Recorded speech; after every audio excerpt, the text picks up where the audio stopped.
코로나로 인해 너무도 짧았던 여름방학도 지나갔습니다. 그리고 이제 본격적인 2학기가 시작됩니다. 2학기 어떻게 준비해야 될까요? 저는 뒤늦게 9월에 발령을 받았습니다. 그러면서 정말 많은 고생을 했어요. 그 큰 이유가 뭐냐면 1학기 때 선생님하고의 비교였어요.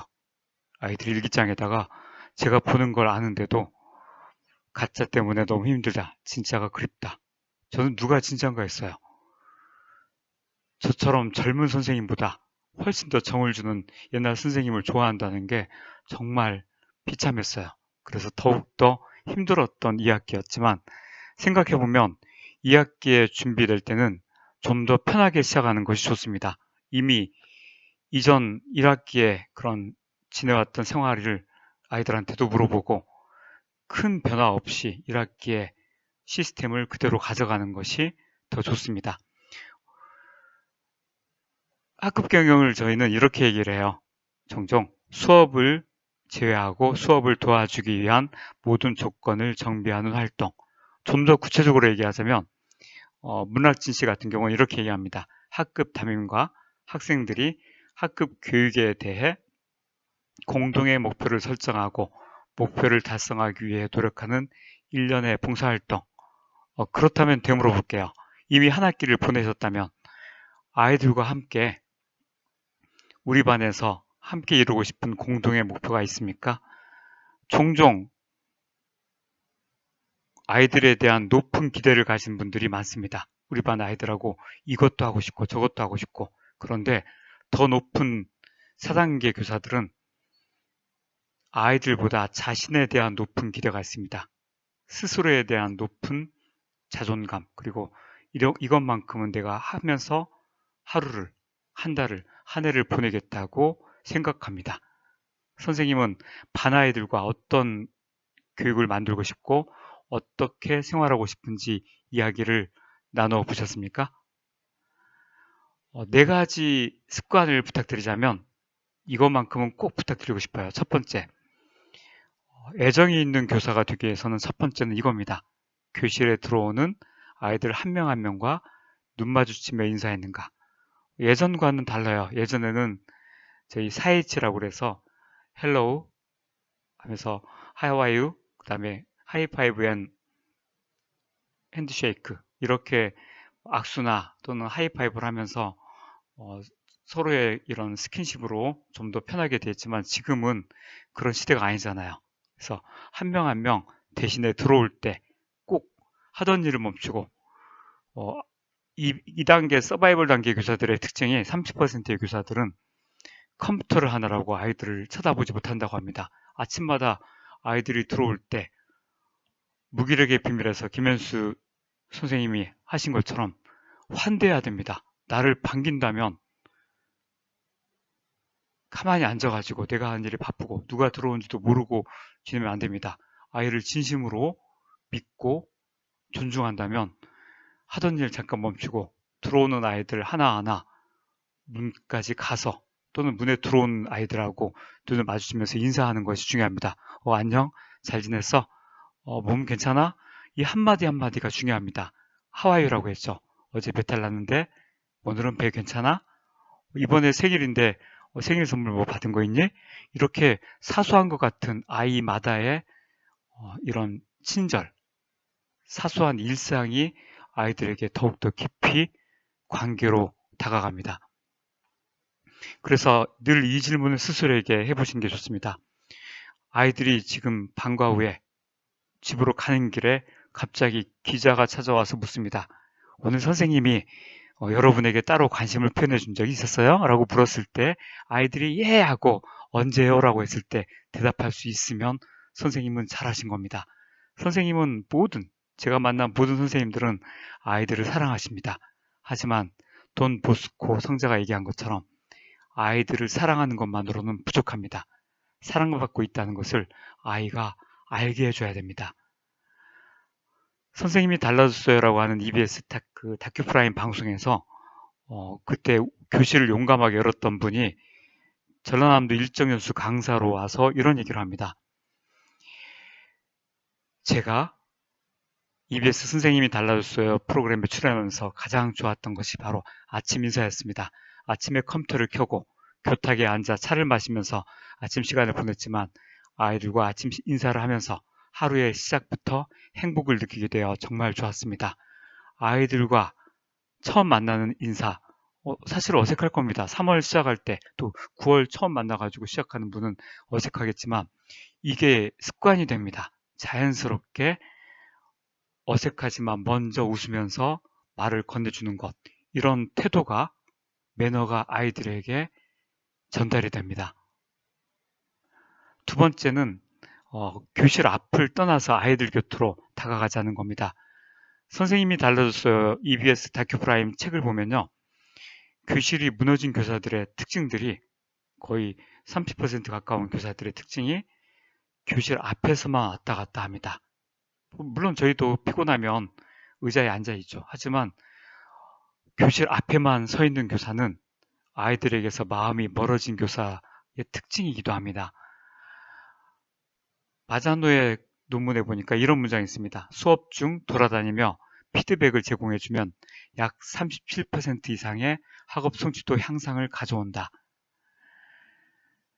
손호정 교수님이 배움의 공동체 이 책에서 쓰셨던 구절인데 정말 마음에 들어왔어요. 선생님이 다가가면 아이들이 살아난다. 교실에 있으면서도요, 선생님이 교실 뒤로 한번 걸어갈 때 뒤에 숨어있던 아이들의 마음속에 긴장감이 퍼집니다. 굳이 혼내지 않아도 화를 내지 않아도 선생님이 옆에 다가가고 또 말 한마디를 건넬 때 아이들의 학습은, 배움은 좀 더 살아납니다. 그래서 귀찮고 자꾸만 앞에 머물고 싶지만 의자에서 일어나서 뒤에 있는 아이들 옆으로 가서 하나하나 물어봐 주시는 게 정말 중요한 습관입니다. 세 번째는 야 대신에 이름을 부르자는 겁니다. 이 이름을 부르자는 것은 두 가지 뜻이 있습니다. 야! 라고 말하는 대신에 이름을 부르는 것. 그 문맥 그대로도 있지만 여러 가지 뜻이 있습니다. 하나, 선생님이 교과 전담이라 해도 아이들의 이름을 외우는 노력을 부탁드립니다. 어느 학교에 강의를 갔다가 교장실에서 교장 선생님의 뒤에 있는 명함들에 감동을 받았습니다. 여쭤봤어요. 이게 뭐죠? 학교 아이들의 모든 사진과 이름, 그리고 꿈이 적혀 있었어요. 색칠한 게 뭔데요? 어렵지만 그래도 이름을 외워보려고 지금 노력하고 있어요. 그런데 나이가 들어서 잘 안 외워지네요. 그렇다고 해도 저는 이분의 마음이, 이분의 진심이 느껴졌습니다. 선생님, 너무 많아서 이름을 못 외운다고요? 저는 아이들 만나기 전에 4월 달에 부모님들한테 부탁을 드렸어요. 사진 보내달라고.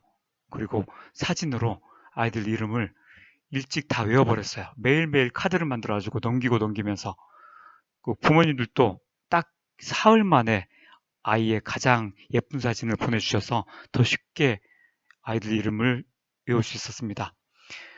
카네기 처세술에도 나오죠. 이름을 불러줄 때 아이는 특별한 존재가 됩니다. 어린 왕자에도 나오잖아요. 이름을 외워줄 때 기존의 관계랑 또 다른 관계가 시작됩니다. 아이들은 선생님이 내게 특별한 존재가 되고 내게 관심이 있구나, 나를 좋아하는구나 라고 생각하게 됩니다. 무엇보다 또 하나 가지는 게 바로 이겁니다. 모든 학생들의 이름을 부르자는 겁니다. 반 아이들이 너무 많다 보니까 선생님은 이름을 불렀다고 생각할지 모르지만 집에 갈 때까지 이름 한번 못 부르고 또 못 불리고 가는 아이들이 적지 않습니다. 자꾸만 손을 드는 아이들에게만 발표를 시키면 이건 하지 못합니다. 그게 아니라 의도적으로 내가 놓치는 애가 있나 체크하셔야 됩니다. 설빙의 저자 역시 초등학교 선생님이었는데 그분은 반 아이가 56명인데요. 이 아이들 숫자만큼의 일기장을 가졌대요. 아이 일기장이 아니라 선생님이 아이들 일기장을 가지고 매일 아이들이 집에 가고 나면 그 아이와 있었던 일을 더듬어서 적었다고 합니다. 상상이나 가세요? 이렇게 적다가 생각이 안 나면 그 다음날 가장 먼저 그 아이에게 가서 말을 건네서 그 아이와의 연결을 찾았다고 했어요. 그렇게까지는 하지 못해도 하루에 한 번, 두 번, 세 번 발표를 시켰는지, 이름을 불러줬는지, 그리고 내가 눈맞춤을 했는지, EBS의 다큐 프라임에 애정이 있는 교사 되기에 첫 번째 행동 지침이 바로 이거였습니다. 생각보다 이름 한번 부르지 못한 아이들이 너무나 많습니다. 함께 말씀드릴게요. 부드러운 청유형 말투, 존댓말로 특히 뭐뭐 해주겠니? 라고 말하는 건 정말 아이들을 달라지게 하는, 그래서 우리 뇌가 반항하게 하는 대화법 아시죠? 명지강 대화법입니다. 명령, 지시, 강요. 그렇지만 우리 뇌가 순응하게 하는 대화법 뭐죠? 인격질, 인정, 격려, 질문. 특히 이 아이들의 많은 문제 행동에서 질문으로 줄 때 아이들은 거절할 여지가 나한테 주어지기 때문에 존중받는 느낌 받습니다. 많은 일에서 선생님이 판단을 해버리면 아이들은 스스로 살아가지 못합니다. 아이가 스스로 생각하고 스스로 사고할 수 있게 키우고 싶다면 그럴 때 어떻게 해야 되겠니? 그럴 때 어떤 마음이었어? 라고 물어보는 게 정말 중요합니다. 세 번째는 아까 얘기한 것처럼 교단 앞을 벗어나 아이들 곁으로 다가가야 됩니다. 마지막, 여기에 더해서 칭찬과 격려. 이 격려에 대해서는 제가 따로 영상을 올려놨는데 한번 좀 보시면서 많은 도움이 될 거라고 생각합니다. 1968년 4월에 일본의 수업 명인 무쿠야마 요이치, 책을 500권 가까이 써가지고 제가 정말 놀랐던 사람입니다. 만나본 적 없지만 이분의 첫 해 일기를 잠깐 보여드릴게요. 아이가 돌아간 교실은 쓸쓸한 만큼 조용하다. 아무도 없는 교실에 혼자 앉아서 아이들의 책상을 차례로 보면서 아이들의 얼굴을 떠올리고 있었다. 그날 있었던 일을 재현하기 위해서였다. 요시다, 타나카, 고이치미. 좌석마다 아이의 얼굴을 떠올려 본다. 책상을 보다가 아이들의 이름을 말해보다가 몇 번이나 막혀서 떠오르지 않았다. 그럴 때면 나 자신에게 몹시 화가 났다. 아이의 얼굴과 이름이 제대로 떠오르기까지 약 일주일간의 시간이 걸렸다. 그 다음에는 좌석을 보면서 그 아이와 한 이야기를 생각해내려고 하였다. 인상적이었던 일은 곧 떠올랐지만 일상적인 이런저런 일이나 말은 제대로 떠오르지 않았다. 오늘 일, 어제 일, 그제 일이 뒤죽박죽되곤 하였다. 사회 시간에 15명쯤 발표하였는데 라고 생각해도 14명이었던가 15명이었던가 16명이었던가 확실하지 않았다. 나중에 읽었지만 사이토 계학국 교장 선생님의 글에도 그가 교사 시절에 이와 같은 일을 적어놓은 대목이 있었다. 도다 다다기 교장 선생님의 글에도 그가 교사 시절 이와 같은 일을 하였다는 이야기가 있었다. 선생님 어떠세요? 아이들의 자리를 한번 떠올려보고 아이들이 집에 가고 난 다음에 저희들의 민감성, 아이들의 예민함, 아이들에 대한 관심은 아이들에 대한 관찰로 시작됩니다. 경북연수원에서 이 강의 중에 이 얘기를 꺼냈었는데 한 선생님이 그 이후로 6개월 동안 실천하신 결과를 저에게 보여줬어요.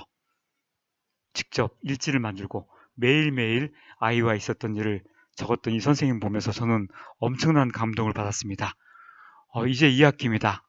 여러 가지 코로나로 인해서 쉽지 않은 2학기가 예정되어 있습니다. 그렇지만 그때마다 선생님께 TV 드라마에서 의사 요한이 했던 얘기를 대신 전해드리려고 합니다. 극 중에 어떤 의사가 좋은 의사입니까? 라고 말할 때 의사 요한이 이렇게 대답합니다. 그 의사라는 말만 교사로 바꿔서 대답하죠. 늘 노력하는 교사가 좋은 교사입니다. 완성된 교사가 아니라 늘 고민하고 늘 생각하고 어떻게 하면 아이들하고 더 잘 지내고 더 좋은 교육을 해줄까 늘 고민하려고 노력하는 교사, 그리고 이 시간까지 영상을 보면서 노력하는 선생님이 이미 충분히 좋은 교사입니다. 이 학기도 함께 즐거운 시간을, 아이들과 더욱 행복한 시간을 보내기를 응원합니다.